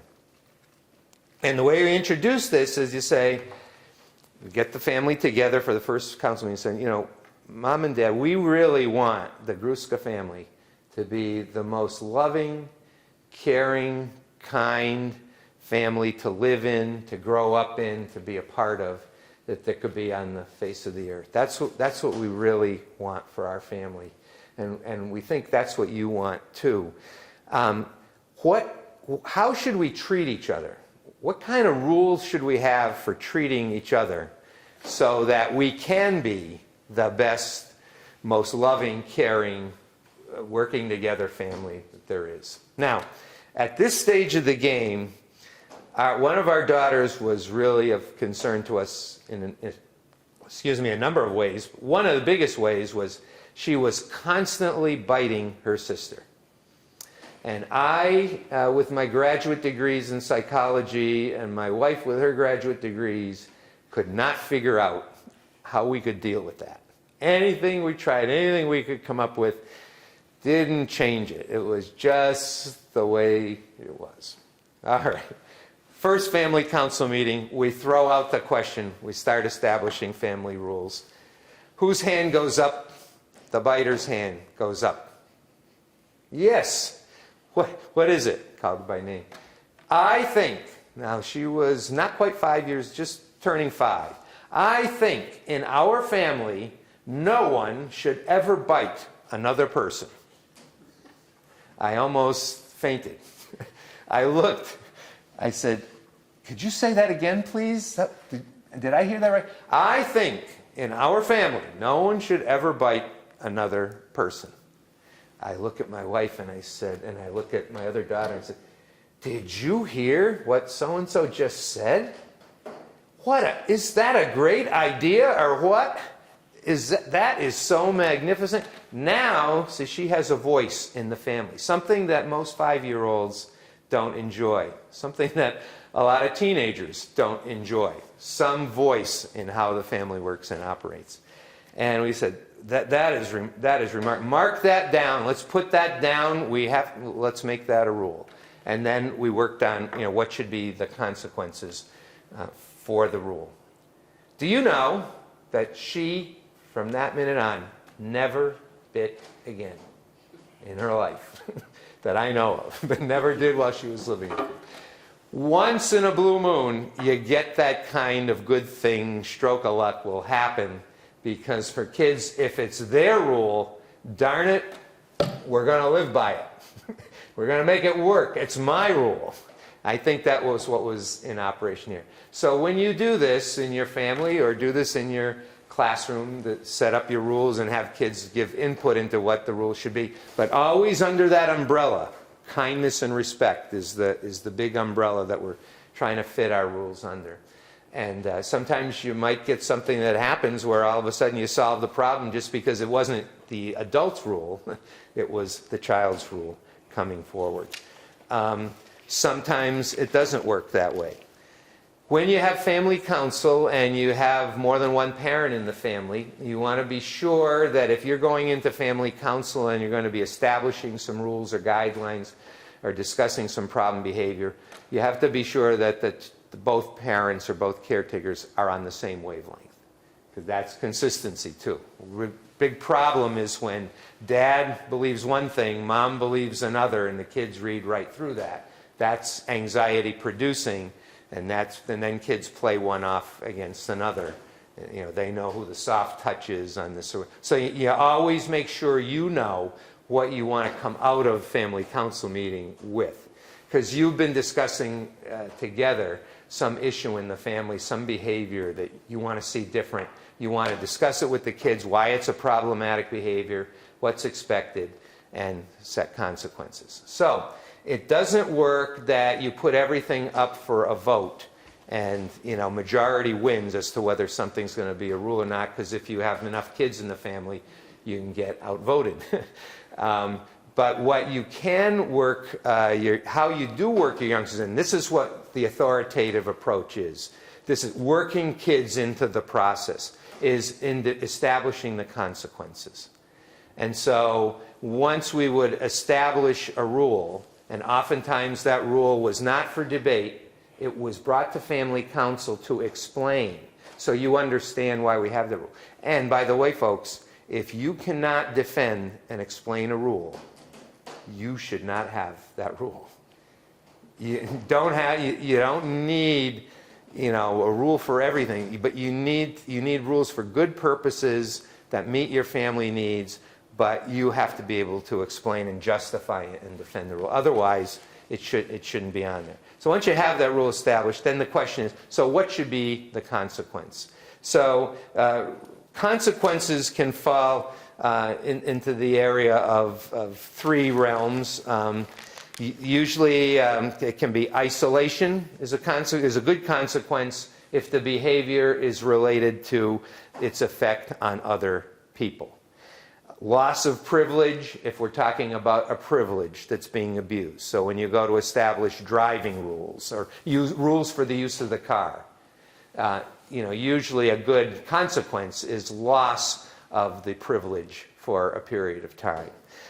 Restitution if damage has occurred, so that if something's broken, rights, properties of others broken, there has to be restitution. So isolation, loss of privilege, restitution. So when we began establishing our family rules, and I'm not going to give you a copy of my family rules because they're my family rules and they may not be applicable at all to your family, and I wouldn't want anybody to take these rules and start to say these are the rules in our family. Your family meets the issues in your family and what they're being made. But we started, our very first listing was always speak to other people when spoken to. That was just an issue. We never had a consequence on here for that. So do all chores without being told. If parents have to remind a child or do a chore for them, there's a fine of 5 cents. Now, that's a long time ago. And we didn't talk about, in the course, in the 20-hour course, there would be a whole part of a class dealing with teaching your kids money management, something that a lot of us don't think about. We advocate for giving kids an allowance, having a certain amount of spending money that's their discretionary money to spend. And at Family Council, we set up an allowance schedule and we did it by age. and there would be a raise, and there would be an expectation that you would use more of your discretionary fund for, as you grew in age, there would be more things that you would get on your own that you wanted rather than mom and dad provide for you. We also set up to try to guide our kids, something that kids are not a lot of kids are not learning to do well today is saving. So we said 10% of their allowance you have to put aside for saving for college. In those, it was saving for college, saving for education. And you need to put 10% aside to give to charity. So tried to teach early on that. And then the rest of it is yours, and you see something you really want, and we're not really crazy whether you should have it or not, but you can get it for yourself. But it also gave some money there to fine people if they didn't do their chores, and it's saying, okay, well, I'm not going to tell you again, I'm just going to collect from you. I'll do it. I'll collect from you because it's not fair for me. It's not one of my chores. That's not on, not on the list for me. It's on the list for you. I'll do it for you. Just pay me for it.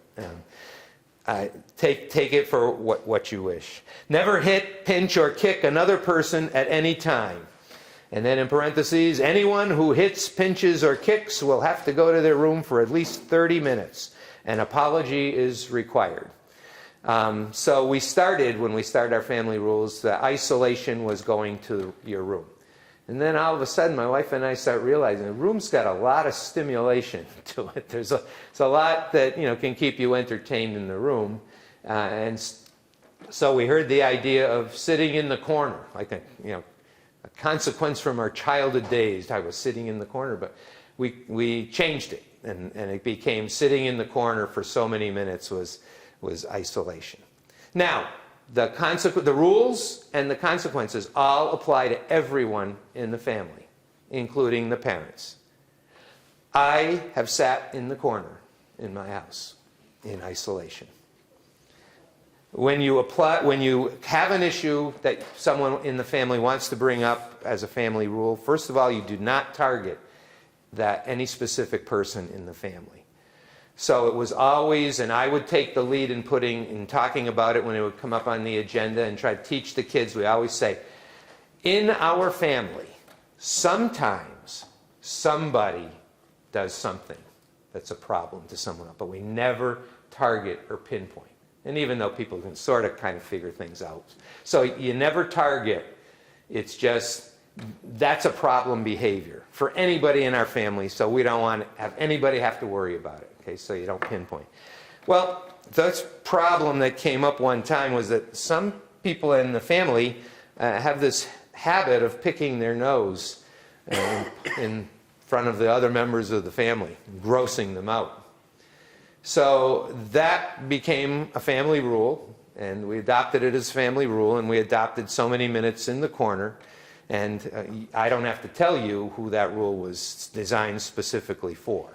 And so I have sat in the corner, and now the whole world will know that my particular offense was that offense. An offense that I still have to work at. You can ask my family members, and they probably would still like to send me to the corner on a number of occasions. So now the whole world knows. Never yell at others. That's a good one for parents to have, because remember, you have these rules that are for everybody. So they apply as well. That doesn't mean that you can't express your feelings by using your words, but you can't raise that level to a disrespectful tone. And on and on and on. And then the penalties were different time frames depending on the severity. So, really hurting someone physically, that was a 30-minute to an hour isolation. And if kids broke the isolation, got out of the corner, it was easy. You set the timer for the amount of time, and if they got out of the corner, you just added so much time to the timer for the time they were out of the corner. And you don't go anywhere else or do anything else until you have served your time. The model for, basic model for doing discipline that leaves a minimal residue of guilt is an admission, apology, and penalty or restitution. So if you can, though, that is the ideal, is get an admission that's from the perpetrator that they did wrong, an apology if you can, and restitution or a penalty. And the penalty has to be followed through to its conclusion, and that resolves guilt. Now, so if you know Catholics out there in the room, they have a perfect model of this called the sacrament of reconciliation. You go to a priest, you tell him your sins, you admit. You say an act of contrition, you apologize. The priest gives you a penalty, a consequence. The importance of that is you walk away, the guilt is resolved. You know, one thing is, you try to be a pal to your kid, you try to give them some, there's a residue of guilt if you know you did something wrong and you didn't really pay the price. Psychologically, guilt is a terrible, terrible thing. It builds up and leads to all kinds of negative emotional consequences. So admission, apology, and penalty or restitution is the ideal model. Sometimes you know it's going to be they're not going to really mean it with the apology. They may go down fighting, they didn't do it. That doesn't make you change your mind when you know that they did. But if you can go for that ideal, and you'll see a little bit later, well, it's very important not to have that residue of guilt. The key to all this is putting it in writing, because you can have a family council meeting and you make decisions and you'll say, we'll remember that. And we'll remember what was decided. You won't.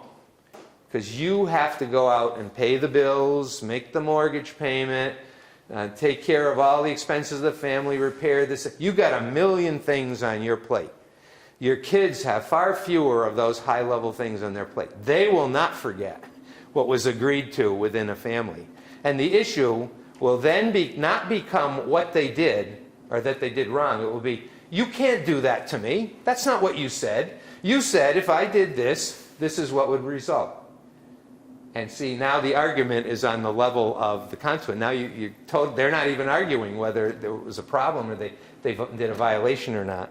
So you want to have it in writing for yourself.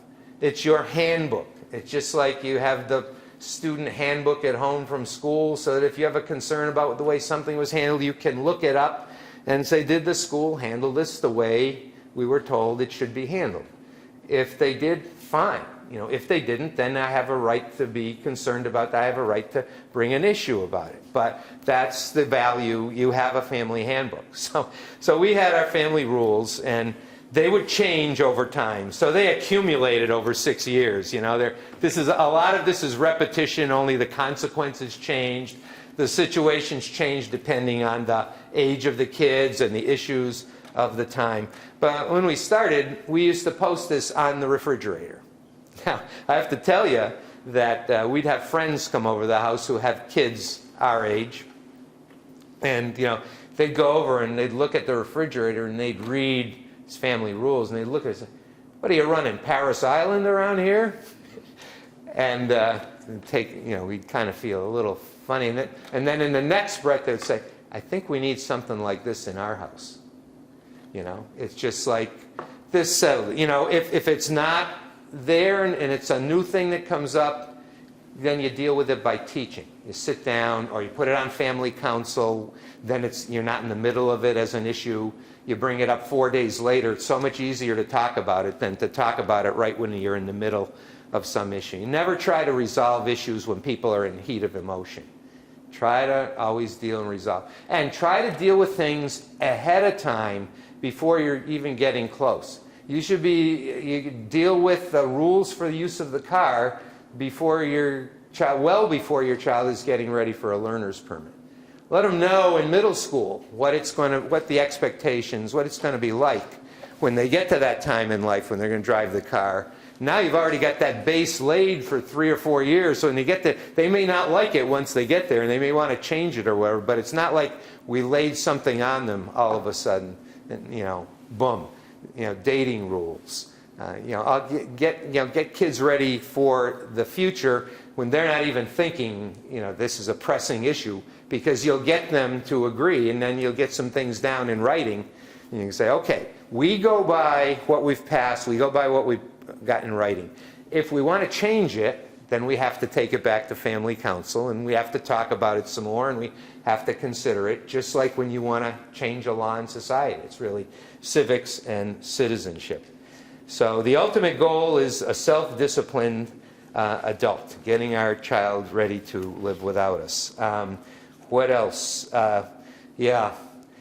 The big one in my day, in our day, it's right on here, TV rules. That was the big issue because all this research was coming out. TV was getting to be a normal thing in households, you know. I'm old enough that, you know, TV came out, was introduced into my house almost in its initial stages. But by the time we were raising children, TV was just a common thing. You know, everybody had one, everybody had the shows and all. And there was a lot of research coming out that was beginning to show that television watching increased aggressiveness and aggressive behavior in children. There's also a lot of talk about TV's stultifying imagination and taking kids away from reading, and taking kids away from creative play, taking kids away from all kinds of things that develop the brain in such positive ways. So TV became an ogre, but it was tough. It's like the devices of today. And only I think your role is even tougher with the devices. Because at least the TV was a big box that you couldn't carry with you. Okay, so, you know, so you had a lot more control over that. So we always followed, and I always told everyone I talked to, you've got to limit TV. I used to tell my kids in school, don't watch TV. When you go, read, you know, play games, go outside and don't cook your brain on TV. There's nothing hardly worth watching. Maybe the Olympics, a big important worldwide event, a special sports event or whatever, but most of TV was and still is pretty garbage that, you know, most of us in this room could kind of write the stuff for. So we started by saying no TV during quiet time. Now, I'm going to talk about that in a second. No more than 2 hours of TV on Saturday mornings. No more than 1 hour of TV on Sunday mornings. Every Sunday, check the TV page for specials. Special shows will be watched by the family when agreed upon by the family. And you must sit back from the TV or lose the privilege to watch for the rest of the day because they were telling us about the dangers of kids sitting too close to the screen, and that could be a health factor, so we thought that was a health issue. So that's where we started, and those rules, as I went through over time, they got modified and got more appropriate. And, you know, so we took a very hard line. The kids were not happy, but, you know, they lived with it. And it really became, very short time, a non-issue. We have a real issue today with devices. And it worries me. I sit on the high school council, and the high school administrators describe, you know, the life of kids in school and their attachment to their devices. I see it in my own grandchildren. I see it in myself. I see it in my adult children. Teachers describe it as kids today are disconnected. They just seem disconnected. My oldest daughter is a teacher. She's taught mostly high school and now teaching middle school. And she says that's all the kids do. They don't talk to each other. I have a granddaughter with some special needs who's had those special needs have made it difficult for her, like to make friends because of issues that she had in reaching out. And she's gotten a lot of help over time and has really grown, and we're really seeing that growth. And now she's had a conversation with us and say, you know, I'm ready to make friends, but like now that I'm ready to talk, there's nobody to talk to because all the people I want to be friends with are just sitting there behind the devices, and it's really difficult. So it's a big dilemma right now. I know for educators, it's a big dilemma for psychologists who are really talking about all this anxiety and stress and depression the kids are saying. I said earlier, you know, it used to be 15,000 pronouncements of, you know, criticism by the time you're 17. Imagine how that's multiplied over social media. And imagine the images that kids see over social media that become modeling for them to try to live up to that are unrealistic, and how that impacts them. They don't know better. I want to read to you from a couple of articles because I think you need to look upon device rules as we used to look upon TV rules back in the day. A couple of articles that were recently in the Cape Cod Times. On January 23rd, a tech billionaire, listen to this, tech billionaire Bill Gates famously banned cell phones from his kids until they were 14. Bill Gates. Steve Jobs was purportedly against giving his children iPhones or iPads. Other Silicon Valley giants have voiced wariness of exposing their children to too much technology too young. They foisted it on us, but they don't want it for their kids. They were talking to tech experts, Ian O'Brien, digital literacy researcher, former grade school teacher, and Michelle Lipkin, executive director of National Association for Media Literacy Education. And just some of the things they said. O'Byrne and Lipkin both advised that there be clear and enforceable rules around, both advise there be clear and enforceable rules around usage, so boundaries are evident and kids can be guided to make good choices for their well-being. O'Byrne talks about a colleague who prefers that all phones and devices are kept out of the bedrooms at night, and we have to say we are a fan of that method. You hear that? Keep them out of the bedrooms at night. A cursory search through parenting Facebook groups and Reddit will show most egregious missteps of judgment happen behind a closed door to a kid's room when they are left to their own devices, pun intended. A family charging dock is a smart investment for promoting and modeling responsible cell phone ownership. Charging all of your family's devices in one place takes away the secrecy inherent to cell phone usage, while allowing kids to mimic the responsibility you take in caring for your own devices. Overall, it's easier to teach, manage, and monitor your child's level of responsibility if their devices are out in the open.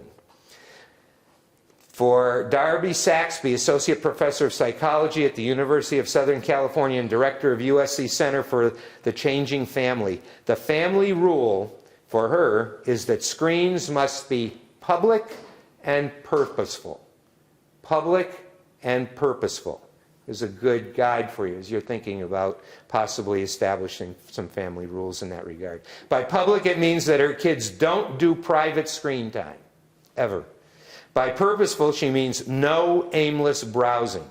The goal, she says, is to mitigate the tendency towards undirected scrolling, which can eat up time and can cause kids to stumble into less than ideal situations. If they want to watch a show, we watch that specific show. If they want the iPad, it's to play a specific game. No aimless scrolling on social media and no YouTube searching from clip to clip. I think those are particularly addictive ways to engage. Don't wait to figure out your boundaries around cell usage until after you've given your child a phone. Another article that appeared April 16th in the Cape Cod Times, Set Rules for Kids on Social Media Use, came out of USA Today. Recently, I watched a friend's 10-year-old daughter sit under a tree, completely zoned out on TikTok while ignoring her friends' calls to join them on the playground.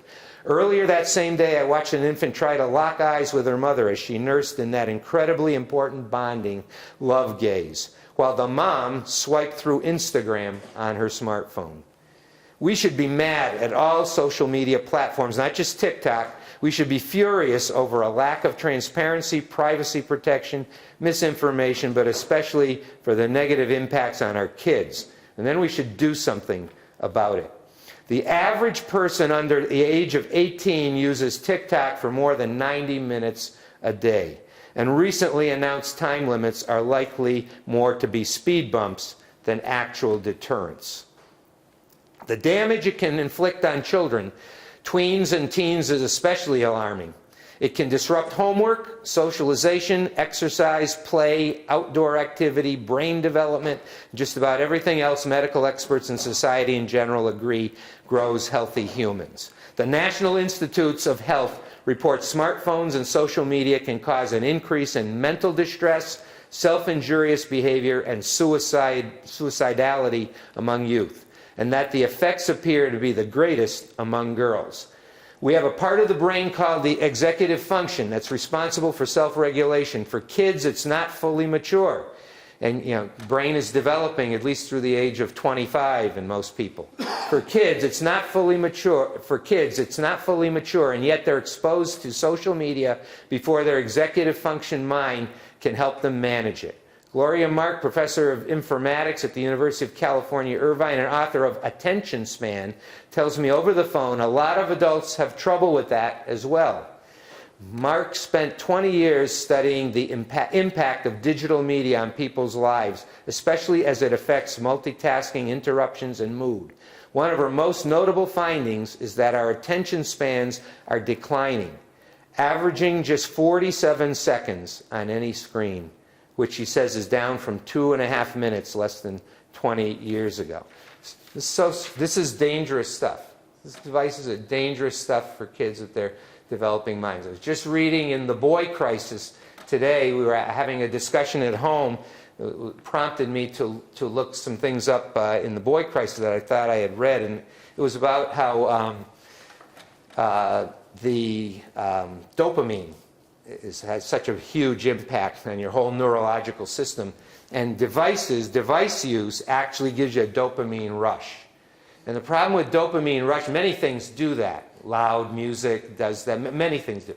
But the problem with dopamine rushes is when you come down from them is you are bored. And then you need more dopamine rush in some way. And then you keep needing more and more. It's like an addiction where you need more and more to satisfy the addiction. Really scary stuff.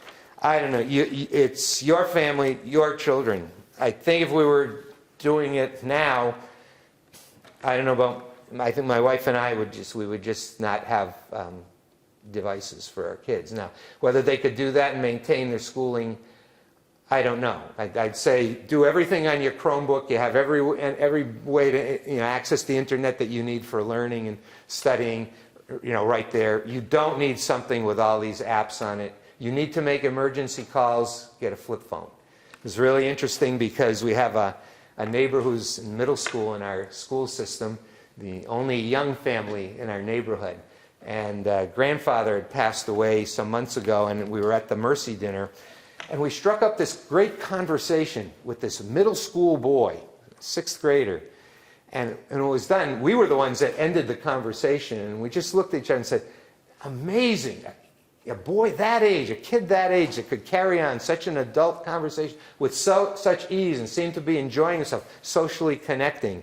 The other day we were working in our yard and Dad was doing some work for a neighbor and stopped by to talk to us. And then he looked, we live right off the bike trail, and he looked this way and said, gee, I'm really worried about my son. I let him go on the bike trail with 5 of his friends. But he doesn't have a phone, so they've been out quite a while.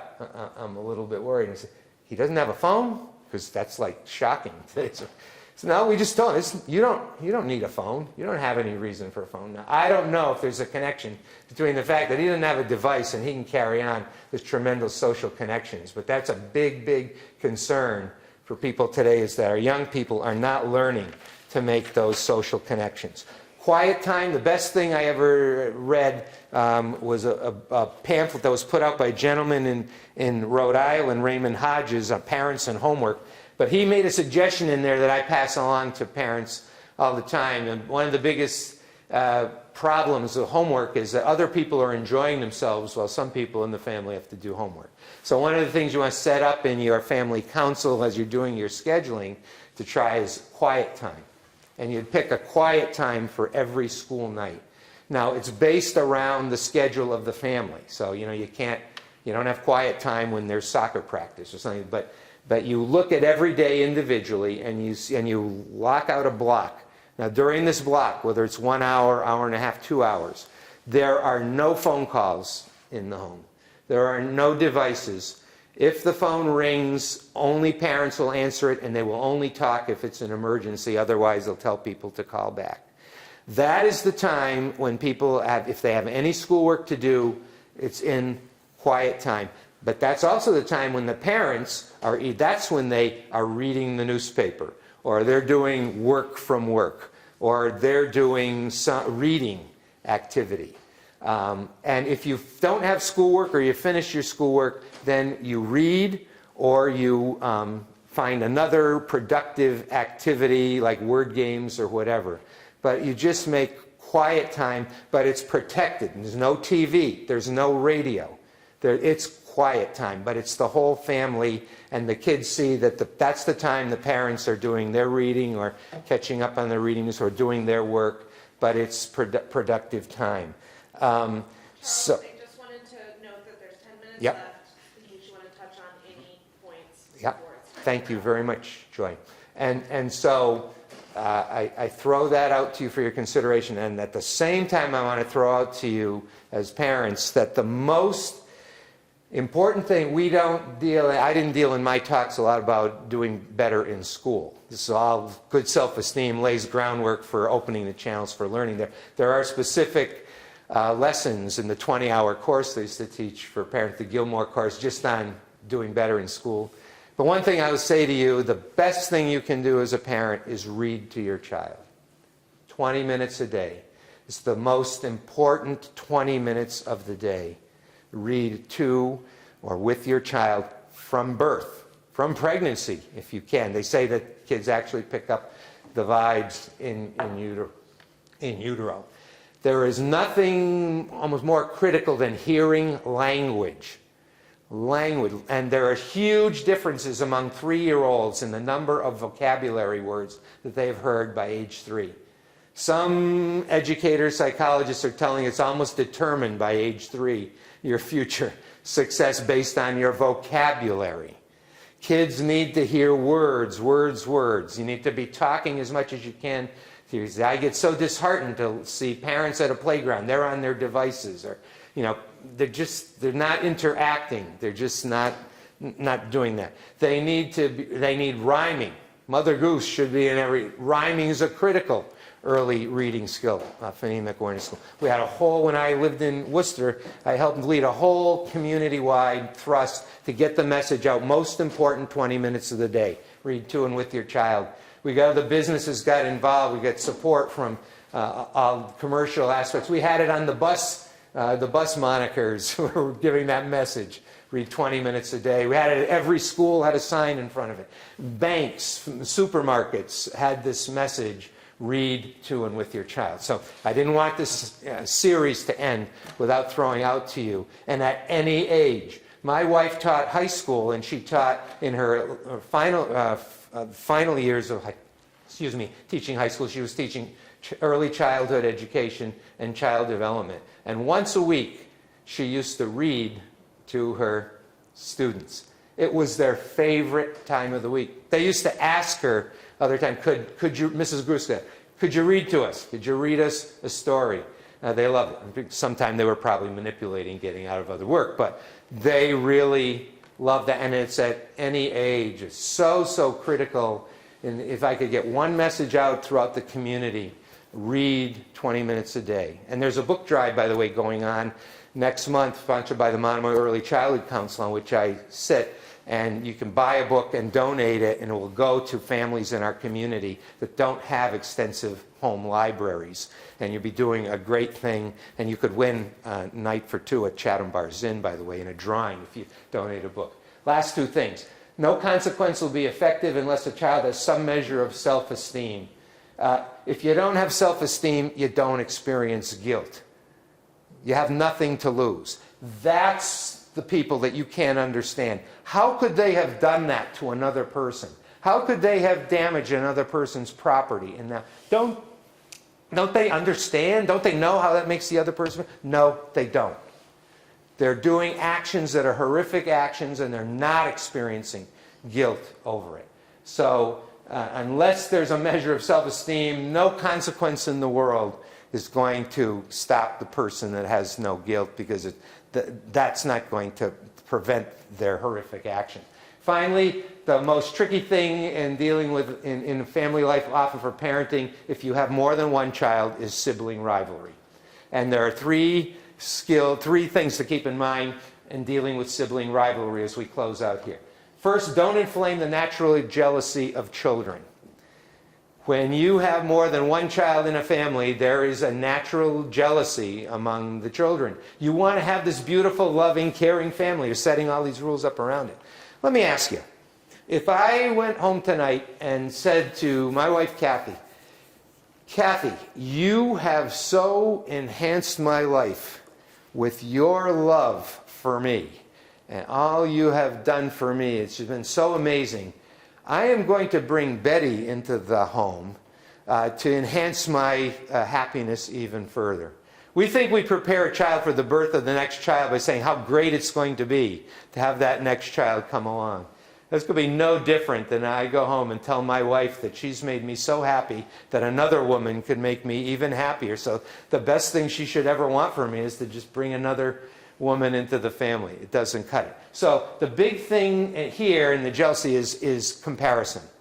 So you got to watch your praise, you got to watch your comparison, and you got to watch what your kids are hearing as you praise others. When it's things like athleticism, school achievement, physique, any comment you make in pride about one child, your other child is hearing that, it can inflame the natural jealousy. Second, establish a workable system of justice. That's why you have to have rules in the family, and you have to enforce them. And that's the key, is enforcing them. And finally, the target of sibling rivalry sometimes can be you. We stumbled, my wife and I, on this thing that our kids are quibbling. Once they started quibbling, and we know we're never going to find out who really did what or whatever, we just didn't want to deal with it and pay any attention to it. So we just say, you go off to this room, you make a plan for cooperating. When you have that plan, come back and share your plan of how you're going to cooperate with each other. If we don't like the plan, you'll go back to your room and continue to work on it. After a while, because we did that consistently, we would start to talk and they would finish up. We know, we got to go to our round, we got to make a plan, we got to bring the plan back to you. The plan doesn't work, we go back to the plan. But you don't feed in with attention. When I used to do recess duty, Mr. Gruska, this group took the ball from us and we were playing this and that. And I'm saying, it's going to take me all recess to figure out what happened. I just give the ball to Mr. Gruska. I will hold it. See that circle over there on the basketball court? Go stand in that circle, all of you, and work out a plan how this ball is going to be used cooperatively. That's how kids figure things out. They'd come back and they'd have a plan. So that was the big frustration for us. We really fell onto that. Don't pay attention to it. You solve the problem. Last thing, consequences. Sometimes all you need to do is have the rule and the consequence, and it's fine. But that's usually not the case. For some kids, they will take the consequence once, and that's good for life. You don't have to. And for other kids, they need 17 applications of the same consequence. So this is an important message for me to leave with you about all of this stuff. Because remember, right at the beginning, I said, if you have a target child that you're concerned about, 1 week for every year in age that you have to be feeding self-esteem, smile, hug, kind word, no criticism, and expect to see no change at all. If you see some change, you lucked out. Same thing with discipline and applying consequences with some kids. They all have different levels of different experiences. Some kids have just gone through a whole lot of life without ever having to take a consequence. So let me explain to you by telling you the story of Brian in my first year as a principal when I helped establish this school-wide discipline system. Within our system, we had it, if you broke the rule, if you had 5 violations of the rule, each violation of a school-wide rule was a detention. This was on middle school level. If you had 5 violations, automatic internal suspension. Because we said, no kid's going to break the rules 5 times in a school year, these school-wide rules. Now, I'm not talking about the individual classroom rules. Anyway, that was the consequence. And some kids would serve that internal suspension. 99%, we found 99% of our kids had no violations. And of the 1% who did, a handful of them came down and had an internal suspension that ended. But Brian was an 8th grader who did not have any kind of structure in his life. Brian, we're only halfway through the school year, and Brian is down on his 8th trip to internal suspension. That means he's on his 40th violation of school-wide rules. We're only halfway through the school year. everybody is telling me, and I'm starting to believe, and I'm the one preaching them, we never give up on a child. Forget Brian. Forget about it. Let him do his thing. Let him graduate. Move him on to the high school. We're done with it. Let's just. He's incorrigible. Nothing's going to work. And so, on the 8th trip down, every time you went to internal student, you always had a lot of time with the counselor, because it was a teaching experience. What got you here? What do you have to do? How can you? A different counselor came to me and said to me, "Hey, Charlie, Brian just told me that he's never coming down here again." I looked at the counselor, smiled. I said, "Oh yeah, well, we'll see. His actions will believe him. We'll believe him." Do you know he never came down from it? But everybody said we should have given up. Thank goodness I didn't give in to that giving up. That's the other message I want to leave you. You never know how much it's going to take. Kids are going to go on a graph up and down, up and down. But you're looking at, they started here, and right now they're here. Now today was a downer. And what we do when there's a downer is we give up. We scrap the system. This doesn't work. This is not working. Don't give up. Don't scrap the system. And stay with it. Brian, we actually retained him in 8th grade because he was doing no work. He graduated the following year. He wasn't a discipline problem the following year. I met up with Brian several years later in the pizza shop. When I had a night meeting, there was one pizza shop in town I'd have there, and out of the blue, Brian comes up to me and said, "Mr. Gruska, Brian." And I knew he was. I said, "Brian, what are you up to? What are you doing?" He said, "Well, I got through high school. I got a job at the local abrasives company. I've worked my way up to foreman. And right now I'm going to community college because I want to go into law enforcement." Well, a lot of my incorrigibles wanted to go into law enforcement eventually. So, I try to impart to you that word. And when I was teaching the class of kids that were supposedly incorrigible with the behavior emotional problems, 6 months into the year, it would take to begin to see a difference. My whole focus was rules, consequences. I judged myself. Did I give the consequences for the rules? That's how you want to judge your parenting, your discipline. Not what is my child doing, what am I doing? Kids go up and down. They need adults to be level. They need leaders to be level, constant, and consistent. And when I taught my class, and we were 6 months into the class, and a new student came into the class, and he started doing his thing, first day. And one of my students, who was one of my toughest students when I started, looks up at him from his desk and he says, "Don't even try that. That ain't going to work in here." And I could see the look on his face, the pride that he had. We used to act like that. We used to be like that. But we're beyond that now. So don't, you'll learn. You'll come along. So big message. And all of this stuff is things don't go awry overnight.